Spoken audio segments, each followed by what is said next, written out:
We've had the intelligence service and whatnot for years. But there's a ton of people, Farron. Everybody always thinks Doyel, Doyel, Doyel. Well, I don't do websites and all that all by myself.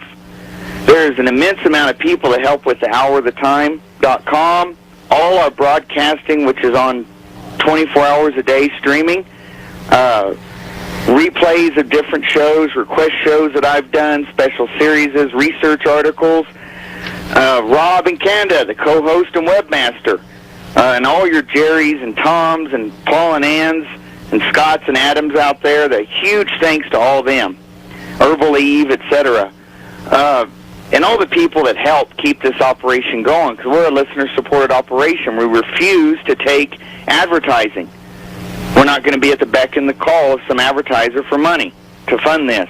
Never have been.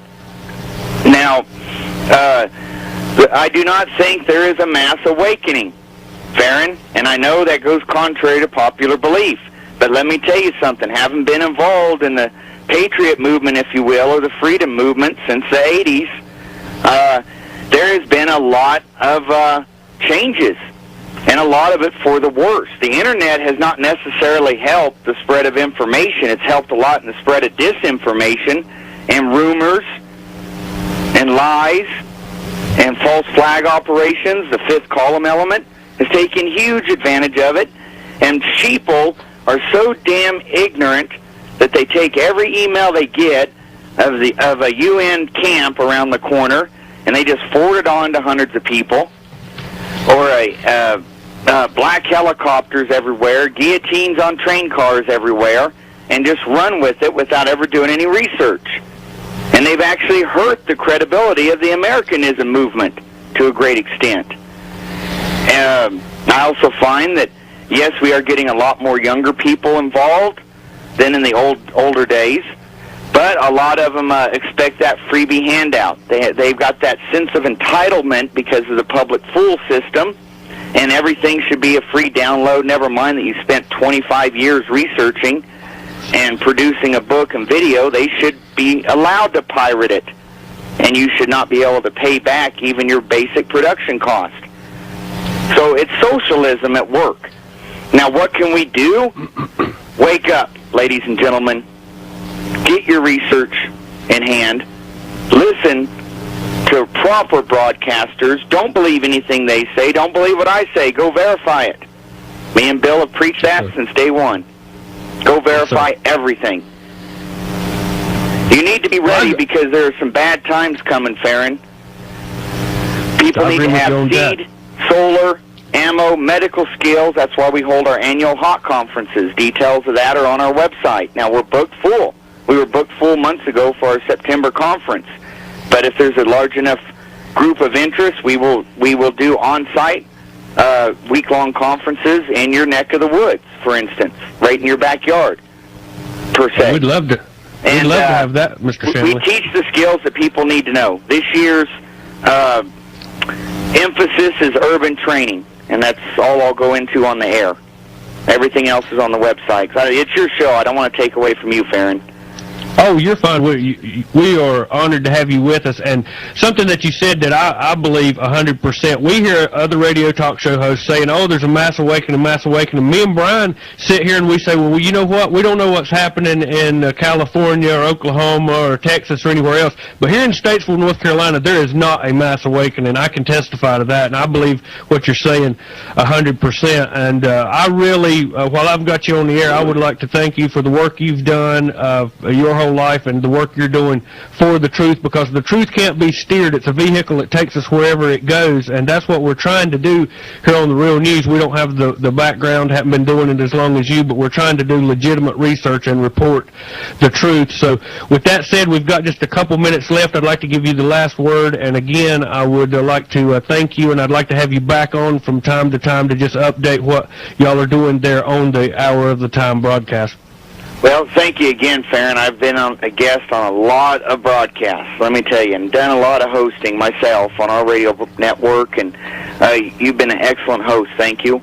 I get hosts that I just pull my hair out through the whole interview, and this has been a nice, enjoyable interview.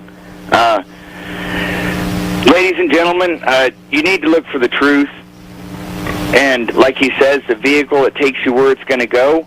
On an interview, the last one, by the way, that very question was asked to me about the mass awakening maybe a month and a half, 2 months back, and that was the last time I was ever asked back on. They couldn't handle the truth. They wanted this picture, rosy picture, that they were out there waking everybody up and educating everybody, and all they did was mumble and gripe and complain. You know what? I'm sick of hearing it. I don't want to hear anymore that I don't have money to buy seeds. I don't have money to do this. I don't have time to do that. That's all bullshit. I do it. Bill did it. Hundreds of us around us do it at the hour of the time. Farron's doing it. Quit making excuses. Look yourself in the mirror.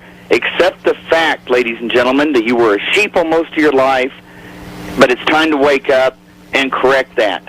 Change yourself. Now, well, thank you so much. Again, thank you so much for joining us again, Mr. Shamley. I'd like to have you back on from time to time. We've got a couple things we've got to do. We've got about 4 minutes left. So, again, I want to thank you for joining us on The Real News today. Sure. Thank you, Farron. You have a good day, sir. You too.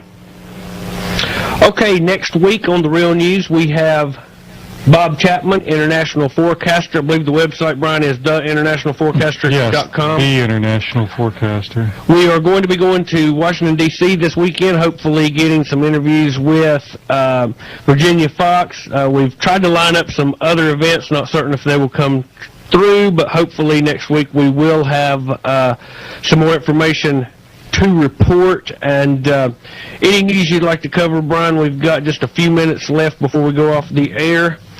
And go ahead. In 1933, the American press was proud that Hitler adopted its propaganda methods. Nothing has changed. This is from Washington's blog. In 1933, the American advertising industry proudly and publicly boasted that Hitler was copying their American propaganda techniques. After Hitler and Goebbels gave a bad name to propaganda, Freud's nephew, psychologist Edward L. Bernays, simply rebranded propaganda as public relations and professional journalism. Edward L. Bernays, the so-called father of public relations, wrote about the invisible government, which is the true ruling power of our country. He was referring to journalism, the media. That was almost 80 years ago, not long after corporate journalism was invented. It's a history few journalists even talk about or know about, which began with the arrival of corporate advertising.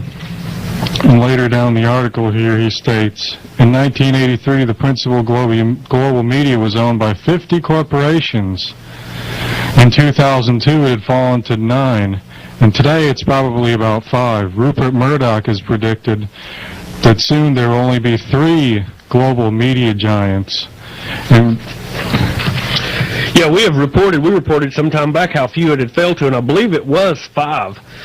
All of your corporate-owned media, 5 corporations, MSNBC, that's Microsoft NBC, General Electric owns a lot of it, Disney owns a lot of it. That's why when you turn the stations, you get the same news from each one. Well, we've got a couple minutes left. We're going to be putting together a series, Is Our Constitution in Suspension? It's probably going to be around the 1st of September before we get into this. We've lined up some guests. I know everyone's going, what are you talking about, the Constitution suspension? There's a lot of evidence out there that I think will shock everyone. We've got some audio tapes of some senators admitting to this. A lot of evidence going to be coming out. I think everyone will find this interesting. We're going to do 1 hour of the 2 hours each week on this for however long it takes. Then we're going to try to consolidate the interviews down to a DVD that we can give away. So I urge everyone that's interested in this to look into the War Powers Act, March 9th, 1933, and some of the legislation that was passed by FDR. It explains a lot of things. I always urge everyone, to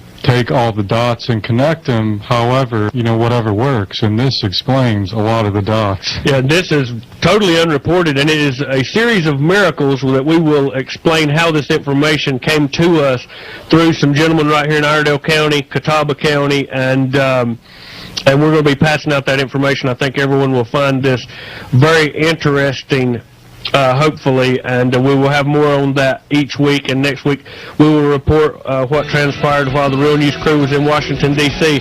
Until next week, this is Farron, Brian, Ty, and Jim from the Real News crew saying, God help us all.